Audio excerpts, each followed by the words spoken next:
Good afternoon, it's Monday, May 11. I'm Mai Rodriguez for your Midday Report. We'll be giving you the stories shaping the nation at this hour. Let's get you up to speed.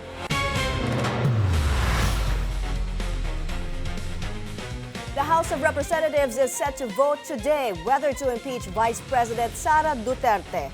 We get an update live from the Batasan Pambansa. The PNP-CIDG serves a subpoena for Senator Bato dela Rosa in connection to the probe on extrajudicial killings. No threat of destabilization from the military, that assurance from Defense Secretary Gilbert Teodoro. And President Donald Trump rejects Iran's response to their proposal for peace talks to end the war. All eyes will be at the House of Representatives, where in a couple of hours, we're expecting voting to begin on the articles of impeachment against Vice President Sara Duterte. Last week, a panel found probable cause to impeach the Vice President for culpable violation of the Constitution, bribery, graft and corruption, other high crimes, and betrayal of public trust. Nagbabantay mula sa Batasan Pambansa si Isaiah Mirafuentes. Isaiah, ano ang inaasahan natin mamaya? Yes, May, kulang-kulang 2 oras na nga lang ay magsisimula na ang plenary session ng House of Representatives. At sa plenary session ay posibleng magganap na ang botohan kaugnay nga sa impeachment laban kay Vice President Sara Duterte. 3 boto lang, May, ang pwedeng sabihin ng mga mambabatas, either yes, no, at ang pinaka-safe, abstain. Hindi pa man umaarangkada ang sesyon ng Kamara, nagprotesta sa labas ng Batasan Pambansa ang ilang progresibong grupo na pabor sa impeachment. Maliban sa mga ralista, nakiisa rin ang ilang kongresista sa kanilang protesta. Dalhin na ang articles of impeachment sa Senate. Ito ang panawagan natin at ang panawagan ng taong bayan para naman makamit na natin yung pananagutan doon sa nakikita nating kinurakot na pera ng taong bayan. Panawagan rin nila sa mga mambabatas, huwag magpadala sa takot, subalit bumoto ayon sa ebidensya. Ang panawagan ng akbayan ngayong araw na ito sa mga members of the House of Representatives, piliin ang tapang. Alam natin itong nakaraang 2 araw, matindi yung pananakot, matindi yung black propaganda, matindi yung mga kasinungalingan na kumakalat.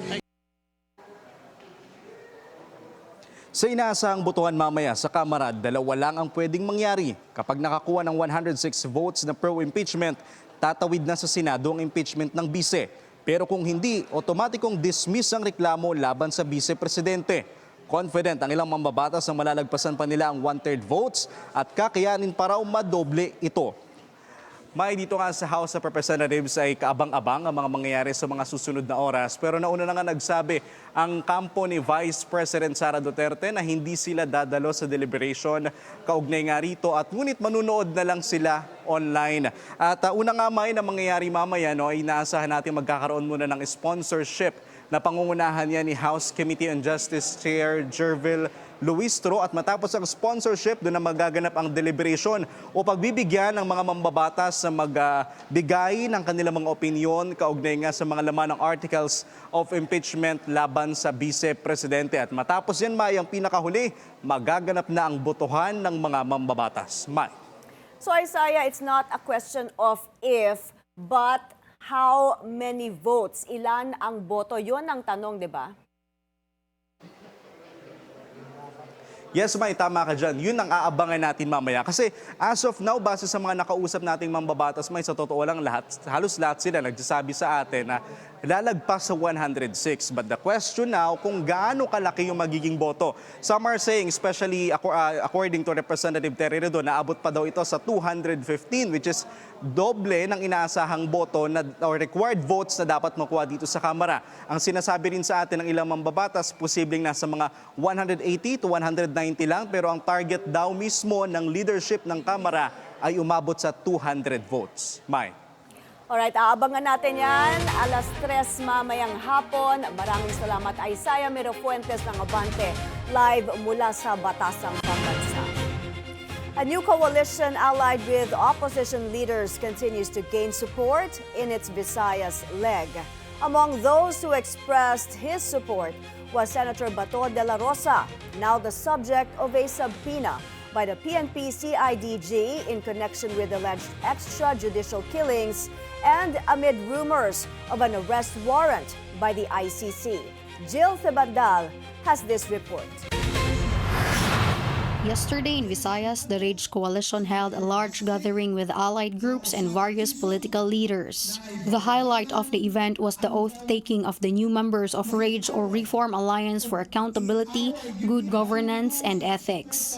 During the Visayas leg, the program focused on strengthening the coalition through the formal admission of new members. Among those who took their oath as new members of Rage were former Ilocos Sur Governor Luis Chavit Singson and Congressman Kiko Barzaga.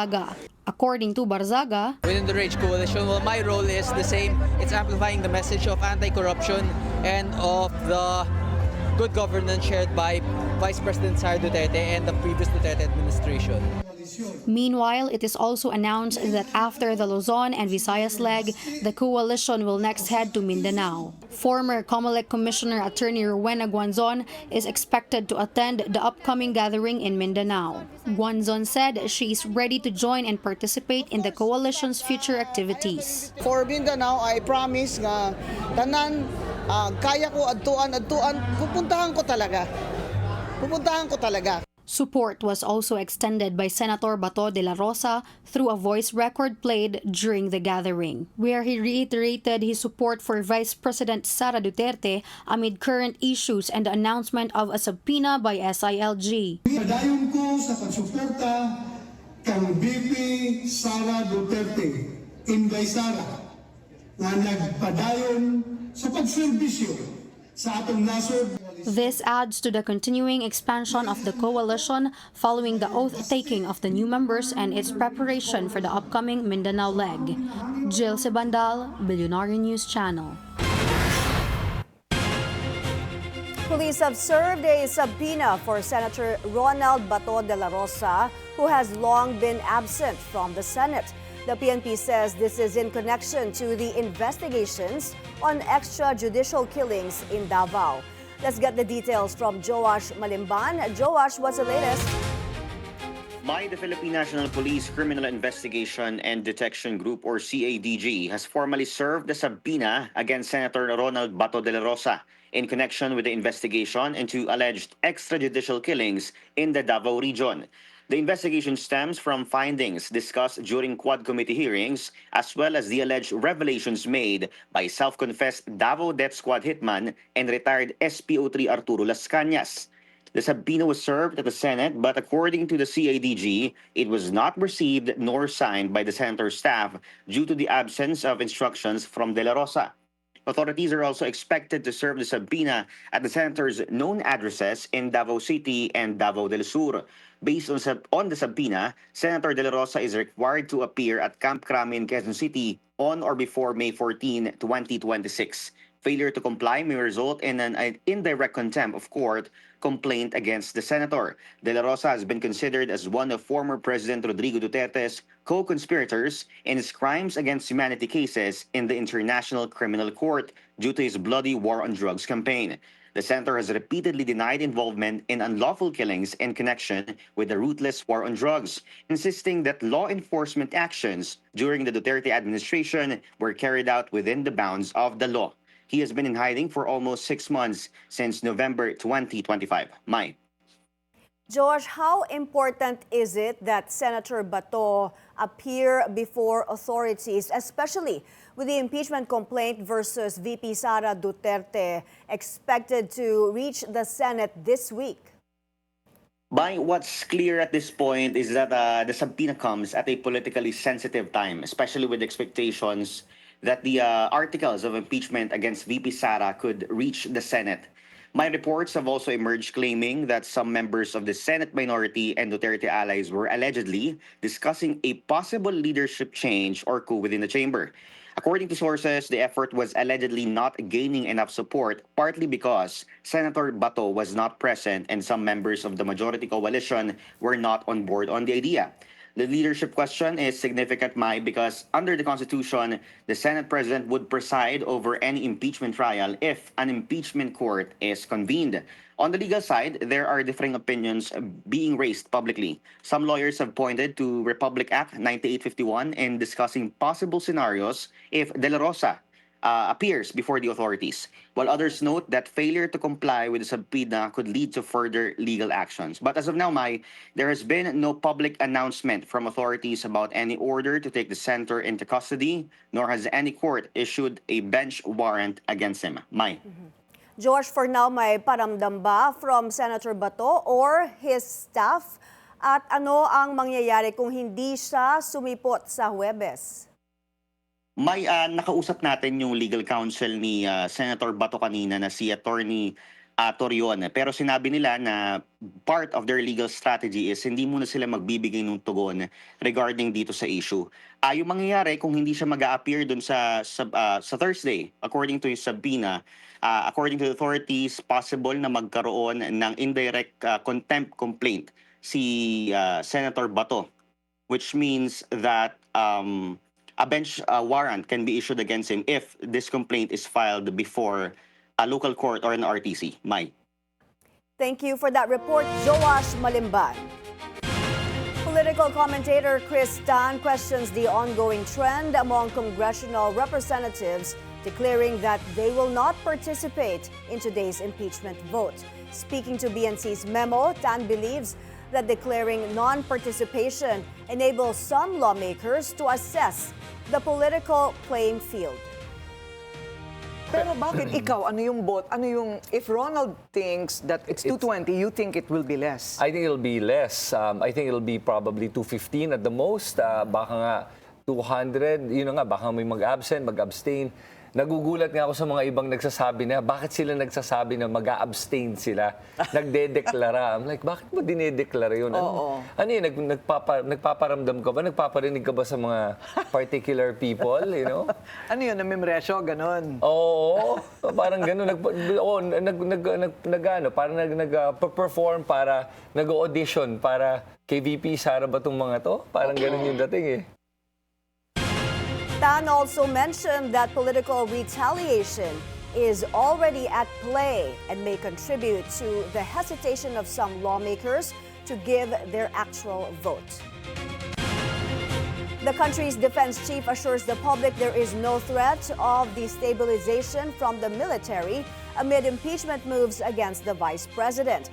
There is talk that a trial can happen as early as Wednesday. There's also talk again of a Senate coup. Lots of things happening. Let's get an update from Hannah T. live from the Senate. Hannah, what else did Secretary Gibo say about supposed destabilization threats? Let's begin with an update from the defense chief. Amid impeachment issues or possible moves or on destabilization efforts against the Marcos administration, Defense Secretary Gilbert Teodoro said there are currently no threats from the military. Despite the political noise surrounding the possible impeachment trial of Vice President Sara Duterte, there are no active members of the military allegedly involved in destabilization efforts. On the part of retired military officials, Teodoro said they no longer have jurisdiction or influence over the armed forces, even if they continue to express their personal opinions in public. Teodoro added that rumors of military unrest have failed to materialize since EDSA DOS. According to Teodoro, part of the professionalization of the armed forces is staying away from politics, particularly now that the military is focused on modernization, internal security, and external defense.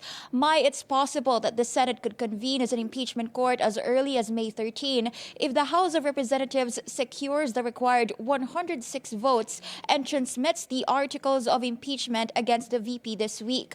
As of now, we're waiting for possible developments of Senate coup rumors. Over the weekend, Senate President Tito Soto said he will leave it to God's plan amid talks of another change in Senate leadership due to the impending trial of the Vice President. We've yet to hear from the camp of Senate Minority Leader Alan Peter Cayetano regarding this, but Soto said he serves at the pleasure of his peers. Senate Majority Member Win Gatchalian earlier said he believes that Soto remains on stable ground because of showing the right leadership, especially in times that the Senate is facing challenges like these. Soto became Senate President on September 2025 after replacing then Senate President Cheese Escudero amid alleged dissatisfaction with the previous leadership's handling of investigations in the flood control scandal as well as the impeachment case of the VP last year. Mai?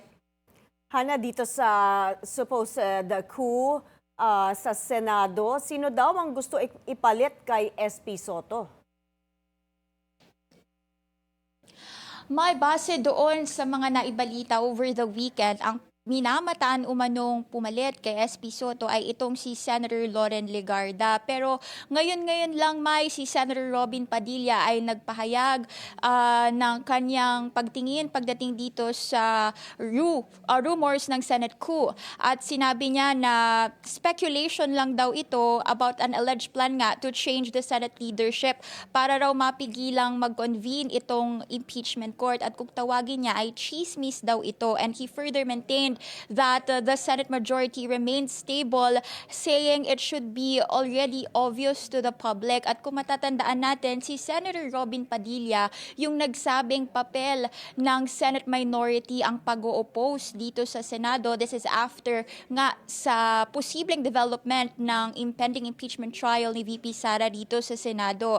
At dininay niya yung allegations na ang Senate minority block daw ay sinusubukang i-block itong pag-convene ng impeachment court para sa impending trial ni VP Sara dahil yan daw ay constitutional mandate ng Senado. Mai? Hana, pumunta naman tayo kay Senator Bato de la Rosa. May paramdam ba because of this subpoena that the PNP-CIDG just issued and also doon sa usapin ng kanyang sweldo? Marami ang nagbumungkahi na wag na siyang sweldohan. May kaninang umaga, dumating nga itong mga tauhan ng PNP-CIDG sa mismong opisina ni Senator Bato de la Rosa para ihain itong subpoena kaugnay doon sa EJK cases na napag-usapan sa House Quad Committee hearings nitong nakaraang taon. At kung matatandaan natin, PNP Chief itong si de la Rosa sa panahon ng kampanya kontra droga under the Duterte administration, ang sabi ng staff, naabisuhan daw silang wag tanggapin itong at wag pirmahan itong nasabing subpoena at yun daw yung instruction sa kanila ni Senator Bato de la Rosa. Pero on the part naman of the PNP-CIDG, sinabi nilang ito ay deemed received despite the fact that it wasn't signed by the Senate staff. At they did, na-confirm din naman ng team ni Senator Bato na they did leave a copy of the subpoena, itong PNP-CIDG. Pero for them, they did not officially receive the copy at base na nga rin doon sa naunang paulat ng PNP-CIDG, posibleng dumaan or mahantong ito sa indirect contempt ng senador if he fails to comply with the subpoena. Mai? Maraming salamat, Hanatsi. May report ng live mula sa Senado. A health reform advocate is set to file a complaint against Executive Secretary Ralph Recto and former PhilHealth CEO Emmanuel Ledesma. That story and more when Midday Report returns.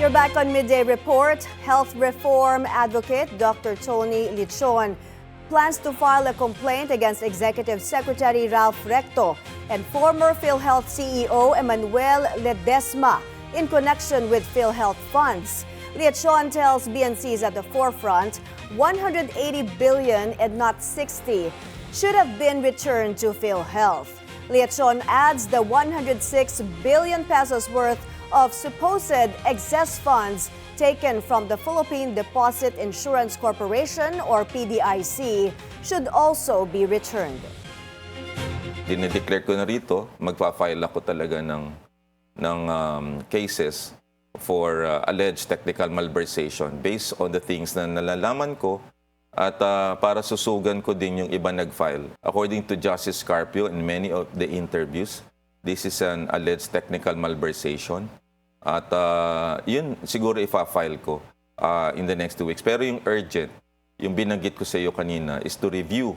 Kasi mahigit na 1 taon na yung mag-file ko sa Supreme Court ng zero subsidy. Re-reviewin ko to. Leachon also asserts Health Secretary Dr. Ted Rosa should also be held accountable for the fiasco.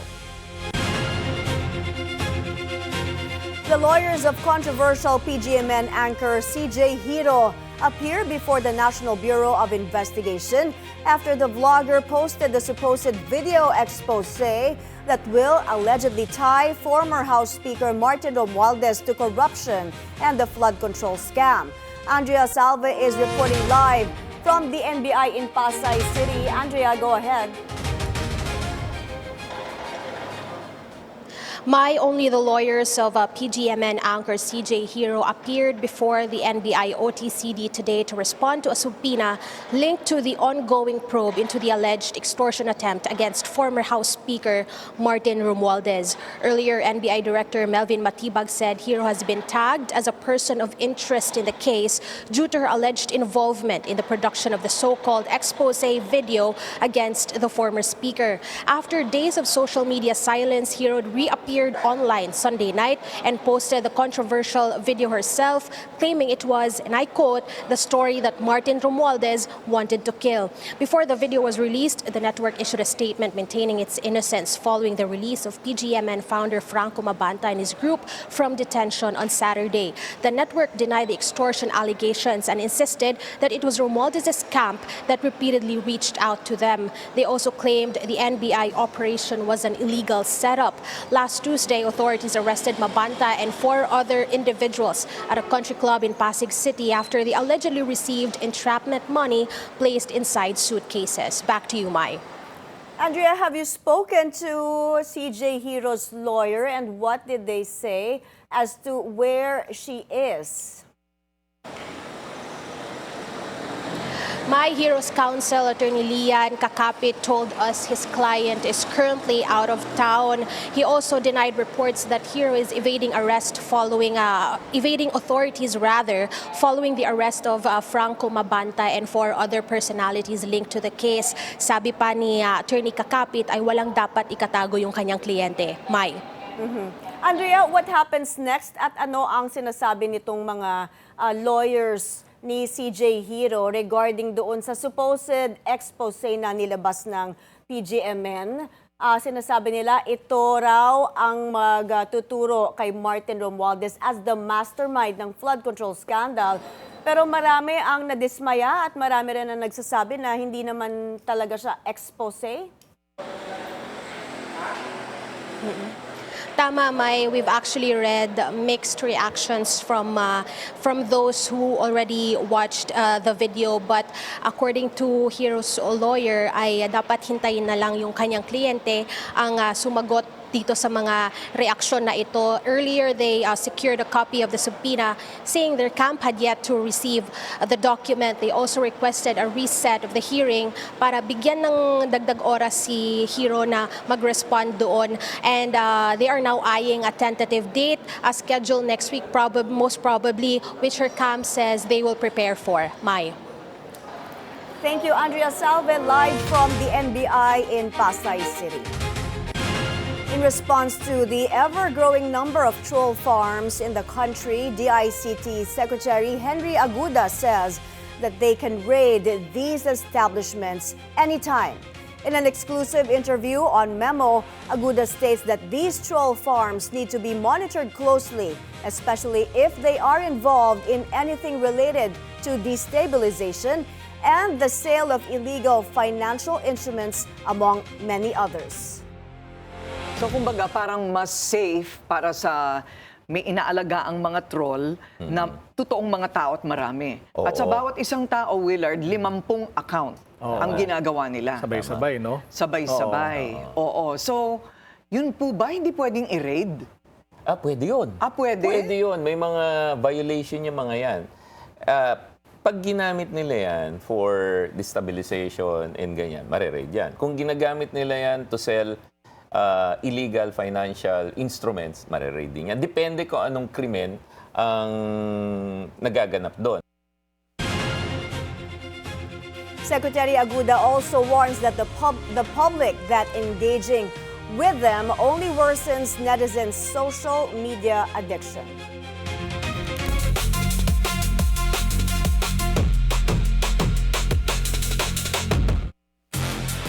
Motorists, particularly those who use diesel, can expect another big rollback tomorrow, while there may be a slight increase for gasoline. Let's get Che Sulit to report. Che, tell us about how much is the expected rollback.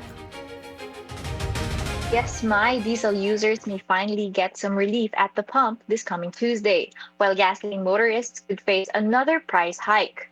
An informant tells Bilyonaryo News Channel diesel prices may go down by nearly 10 pesos per liter.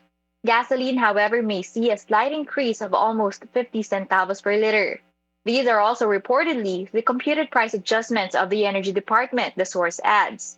They also explained that the mean of flat Singapore, or MOPS, the benchmark used in pricing petroleum products, has declined in the previous trading days. This came as crude oil prices in global markets eased, leading to lower prices for diesel and other middle distillates. The market trends may be attributed to the diplomatic signals between the U.S. and Iran last week. The source also said that the drop in diesel MOPS prices became more pronounced due to the continued easing of cargo premiums, the fees paid to insurance companies to protect shipments against damage, theft, or loss. Meanwhile, the source said gasoline MOPS prices remain elevated due to possible supply tightening amidst rising seasonal demand. This also pushed gasoline cargo premiums higher this week. It has been more than 2 months since tensions in the Middle East escalated, triggering a series of oil price hikes in the country. The impacts remain a major challenge for the industry sector. The Federation of Philippine Industries says that manufacturers are already feeling the squeeze as high inflation continues while factory activity remains weak. The group said that as long as external pressures and supply chain disruptions persist, the operating environment will remain difficult for import-dependent economies like the Philippines. Consumers have also tightened their belts, trying to better manage their finances amid the ongoing crisis. Data released by the Philippine Statistics Authority shows that household spending growth slowed to a 5-year low of 3% in Q1 2026. This comes as Filipinos continue to grapple with elevated inflation, which averaged 7.2% in the first 3 months of the year. That's the latest from my end. Back to you, Mai. Thank you, Che Sulit, reporting. BSP Monetary Board member Ben Jokno explains the reasons behind the creation of the Maharlika Wealth Fund. Through BNC's The Spokes, Secretary Jokno explained that the Maharlika Fund was made to lessen the country's reliance on the World Bank, especially when it comes to building local infrastructure. What was the inspiration for the? I remember it was you. You were one of those who initiated the in fact, having a sovereign the wealth concept fund. of sovereign wealth fund. I thought about that when I was central bank governor, because we have huge international reserves. Yes, and I think we don't need all the 110 billion US dollars. We can use part of that to finance our infrastructure. So instead of borrowing money from the World Bank or the ADB or other financial institutions, we can use that money, right? So that initial idea came when I was central bank governor. But that was supposed to supplement our investment needs, because as you know, during the 30 years, I was the one who initiated what we call golden age of infrastructure, correct, which later became build.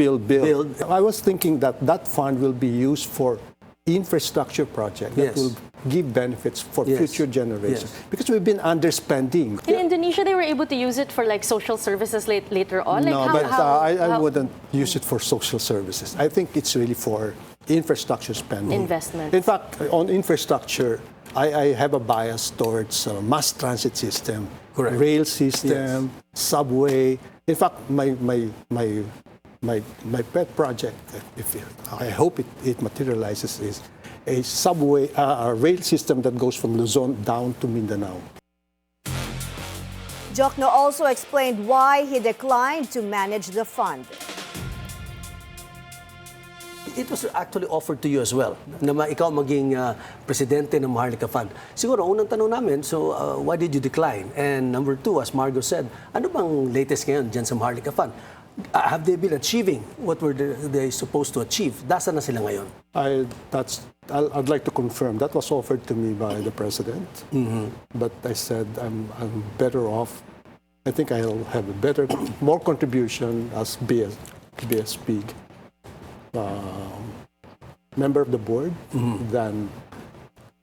because Maharlika is a new institution. Correct. You need a lot of effort there. We might as well ask the leadership of Maharlika, not me.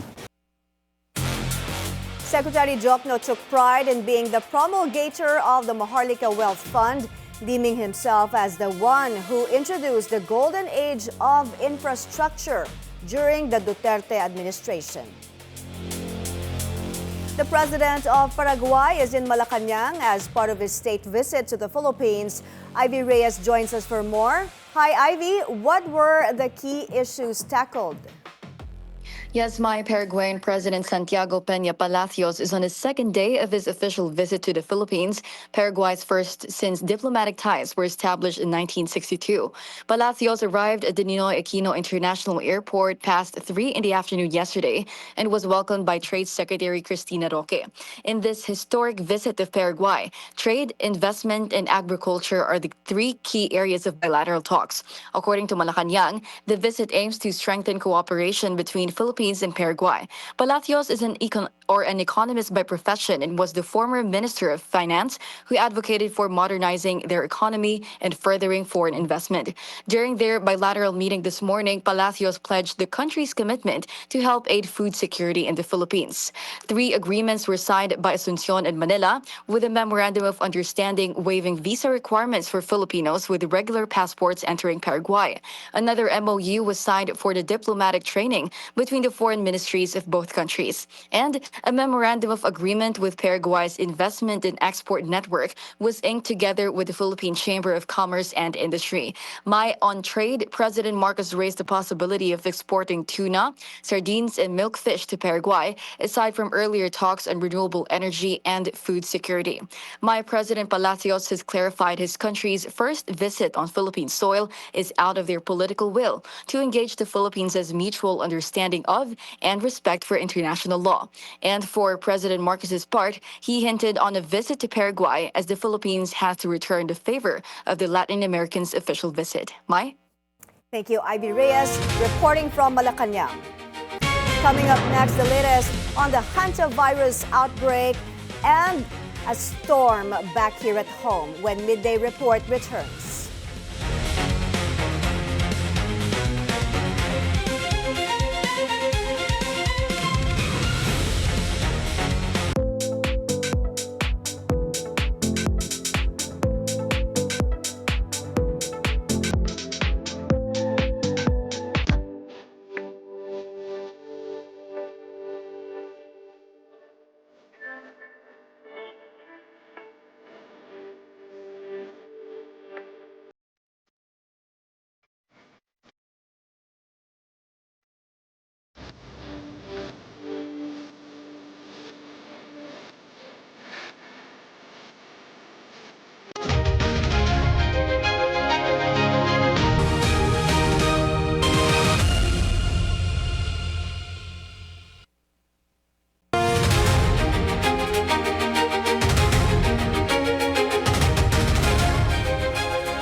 President Donald Trump rejects Iran's response to a U.S. proposal for peace talks to end the war as two ships were allowed to pass through the blockaded Strait of Hormuz.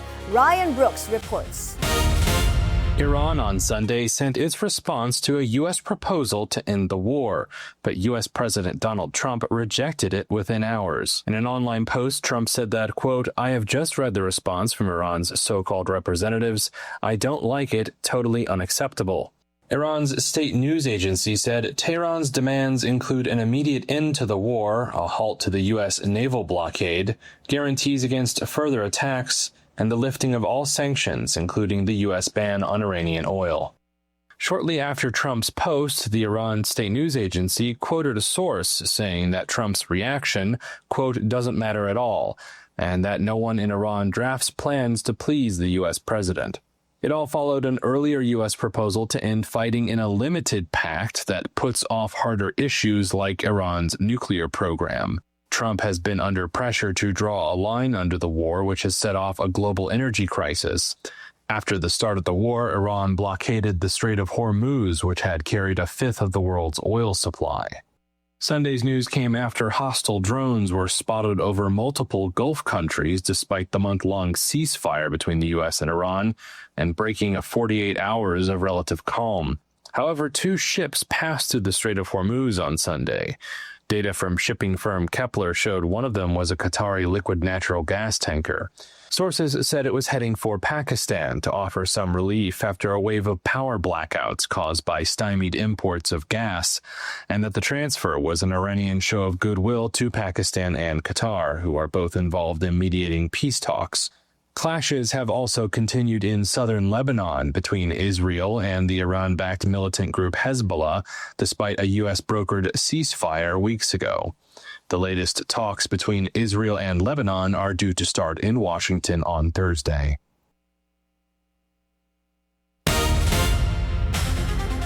That was Ryan Brooks reporting. An update on the hantavirus outbreak on a cruise ship. One of the 5 French passengers evacuated from the ship showed symptoms during a repatriation flight to Paris. The French ministry said all were placed under a 72-hour quarantine for full medical assessment. The passengers would then be sent home for 45 days of isolation. Officials said the passengers were transported in military buses and government planes without contact with the public. 3 passengers had died, 2 of them confirmed to have been infected with the virus. China launches the Changzhou 10 cargo spacecraft to deliver supplies to its space station. The spacecraft lifted off from Hainan and entered its designated orbit about 10 minutes later, according to the China Manned Space Agency. Changzhou 10 is carrying nearly 6.2 tons of supplies, including a new spacesuit, a space treadmill, propellant, and maintenance parts for future crews. The cargo spacecraft is expected to remain in orbit for 12 months after docking in the space station.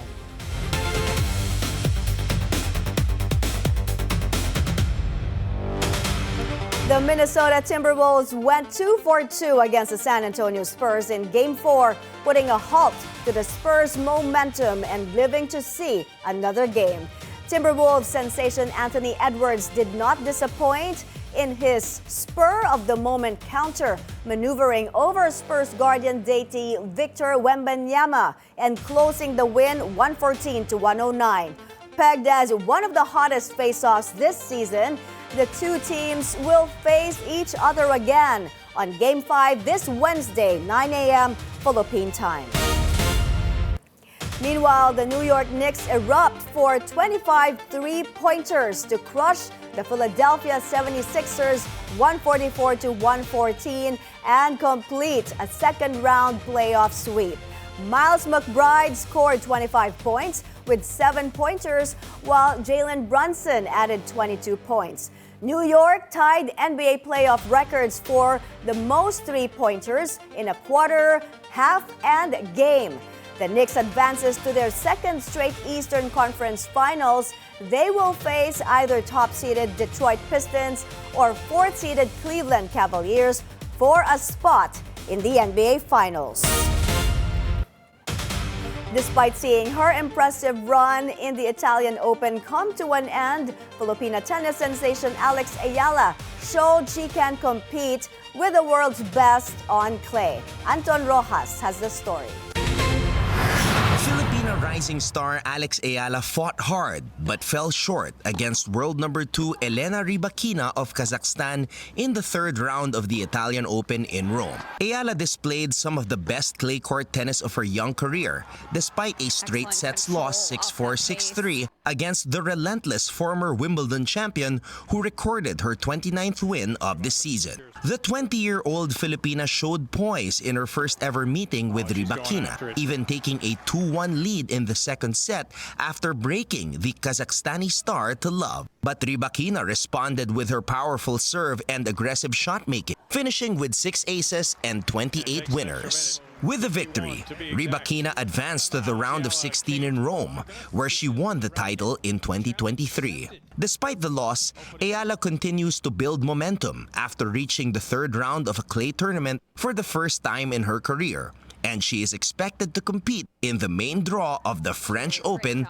later this month. Anton Rojas, Bilyonaryo News Channel.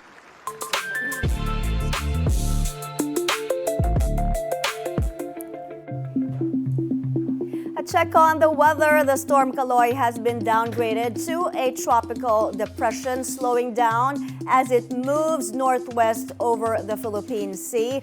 Kaloy was last spotted east of Giwan, eastern Samar, with winds of 45 kilometers per hour. In the next 12 hours, Kaloy will remain far from landmass and is forecast to further weaken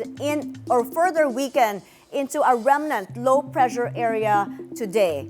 Most of the rain is seen tonight over the Zamboanga Peninsula, the Lanao provinces, and Cotabato. Let's check the rainfall forecast, please, for Mindanao. Let's get this over here on the screen. There you have it.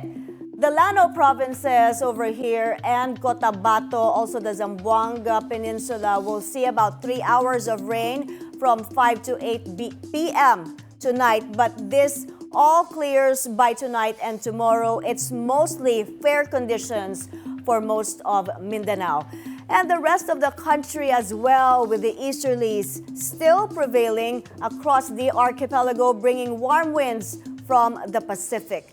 We're watching the heat index, which could reach highs of 44 degrees Celsius today in Dagupan, Pangasinan, Apari, Cagayan, Casiguran, Aurora, San Jose, Occidental Mindoro, Cuyo in Palawan, and Dumangas in Iloilo. While at the Science Garden in Quezon City, it is forecast to reach 41 degrees Celsius.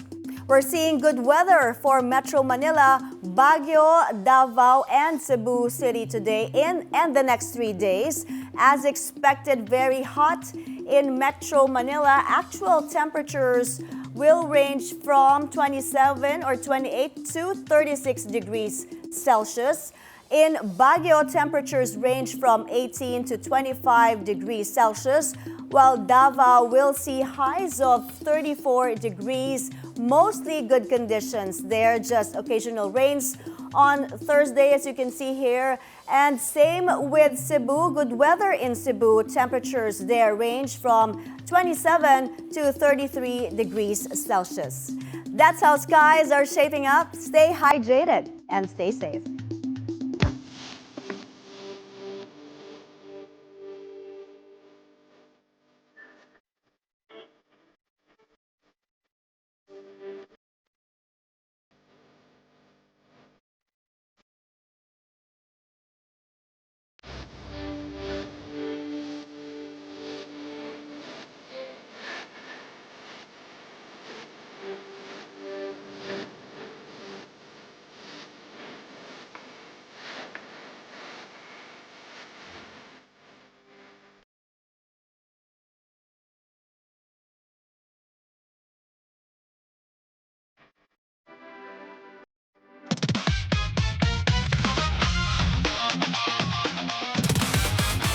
Fans from across Europe gather in Vienna for the opening party of the 2026 Eurovision Song Contest.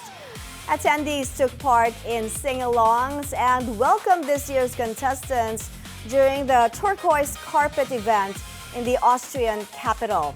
Fans identified Finland as an early favorite, while others backed different entries, including Israel's contestant. The competition's 70th anniversary comes amid a boycott by Iceland, Ireland, the Netherlands, Slovenia, and Spain over Israel's conduct in the Gaza war. Sehr schade.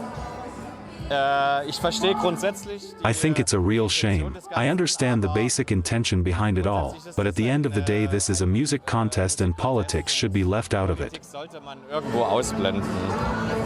I can only agree, really. I mean, it's a shame because we've always had a great time with the Spanish, and we've had a great time with the Dutch too. We just hope that they decide to take part again next year, so that we can then have a huge party with the whole of Europe. The televised annual celebration of pop music is watched by around 150 million viewers worldwide. The Devil Wears Prada 2 holds the #1 spot at the North American box office. The Disney sequel earned $43 million in its second weekend and hit $433 million globally. Mortal Kombat 2 opens in second place with $40 million domestic and $63 million worldwide, despite mixed reviews and a higher budget. Michael ranks third with $36.5 million in its third weekend, pushing its global total to $577 million and making it the top-grossing musical biopic in North America. New entries Sheep Detectives and Billie Eilish Hit Me Hard and Soft, the tour, open in 4th and 5th place. Overall box office performance remains strong compared to last year. Rihanna gets a new tattoo featuring scribbles drawn by her children. Celebrity tattoo artist Bang Bang shared photos and videos of the new design tattooed on the singer's lower leg behind her knee. Rihanna shares 3 children with rapper A$AP Rocky, including sons Riza and Riot and daughter Rocky. And that's the Midday Report. I'm Mai Rodriguez. See you again tomorrow at 1 p.m. Stay informed and stay safe.